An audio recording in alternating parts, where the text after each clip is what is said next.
The beach gave rise to a hill, and immediately snow-capped mountain whose size was indeterminable. But I recall being awestruck by the beauty and majesty of the natural features displayed there before me, awestruck and immensely glad. Thereafter, I awoke, and I remember that I was already, from the first moment of opening my eyes, fully alive and awake, as if I'd never been asleep at all.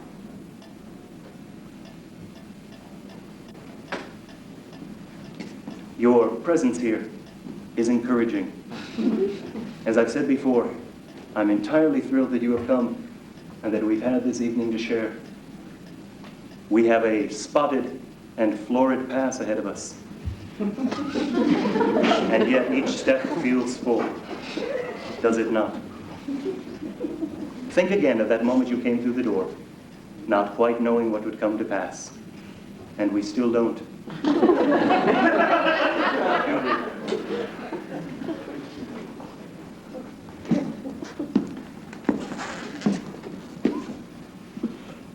If you were given a present by someone you didn't know, even if the wrapping were reassuringly floral and neat with a ribbon and a bow and a card with your name on it, wouldn't you be the least bit apprehensive that inside you might find any number of horrors? Any number of horrors.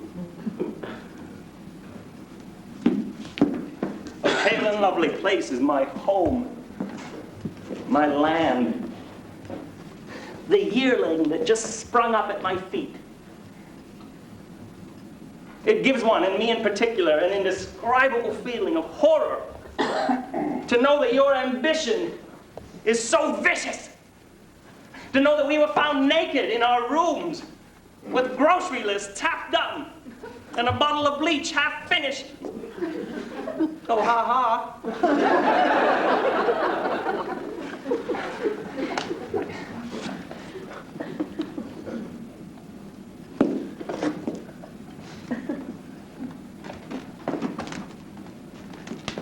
And now I'd like to do something I haven't done in a long time. Not because I've forgotten how, but because the timing just hasn't been right. But it is now. I can feel it, and I think you can too. You know, I don't normally do this, but to show you just how much I care about you and the covenant and how much I'd really like to close this deal, I'd like to saint someone, bless them and give them angels' wings. All you need do is, wait a minute, there's something that I must tell you, is join the covenant today. Sign with us today, and I'll throw in immortality as a special bonus. You know, I'm telling you this now so there won't be any confusion later on when I'm actually doing it. I think it's important to know about these kinds of things in advance. Things like surgery, funerals, going on an airplane, becoming a saint. They're important events in life. Why? Because they can scare you. Why? Because they can change you, sometimes forever. So I'm telling you now, you don't really need to buy the covenant. Hold on one second. One of you is about to become a saint. You don't really understand me yet. Just knowing about it now will give you all time to think about your lives. Wait a minute, please. And why you are to be beatified. Wait a minute, wait. Don't be frightened.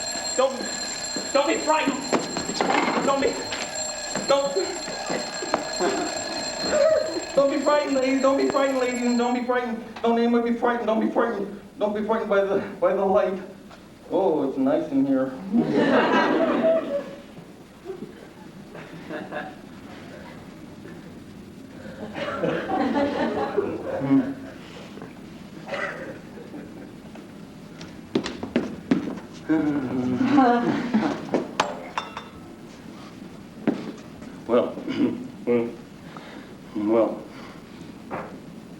Well, we've reached the end of our little session, our crusade into the barbarian lands of infidels, holding the banner of the truth, of the cure. But now you're done, set on your way, pushed out of the nest, belly full of worms. So just remember, boys and girls, you're important, and everybody wants to be your special, special friend. With the help of the covenant. Oh.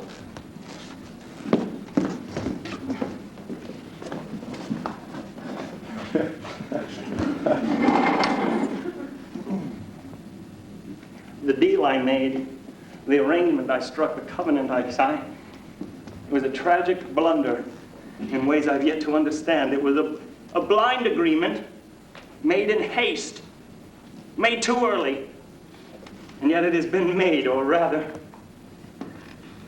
it has made me. Let it be spelled out now, lest we end in confusion. You bought it.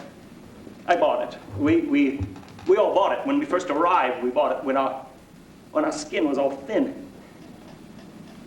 And we all gave up so much to be here. Oh, and now I will speak for myself. I'm tired of pretending to know your mind, or pretending not to know yours. One tires of pretending. In my case, of pretending that the deal, the arrangement, the predicament, the covenant is either easy or inexpensive. It is truly costly and dear to a mother's heart. But so it is. You have the keys to the city, pale and lovely as it is, and I have my end of the bargain to uphold.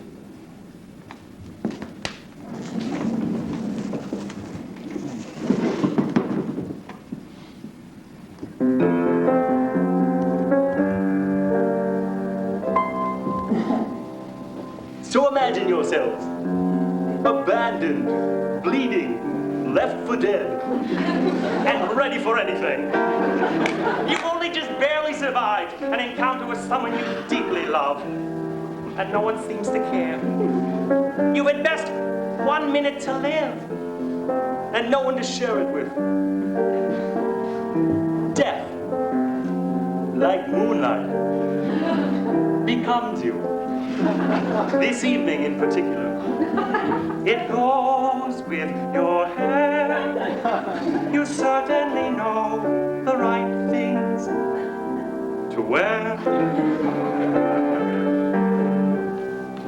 We'd like you to get dressed alone and walk out into the cold midnight air. I think the loneliness will do you good. Come back and see us sometime here at our pale and lovely place.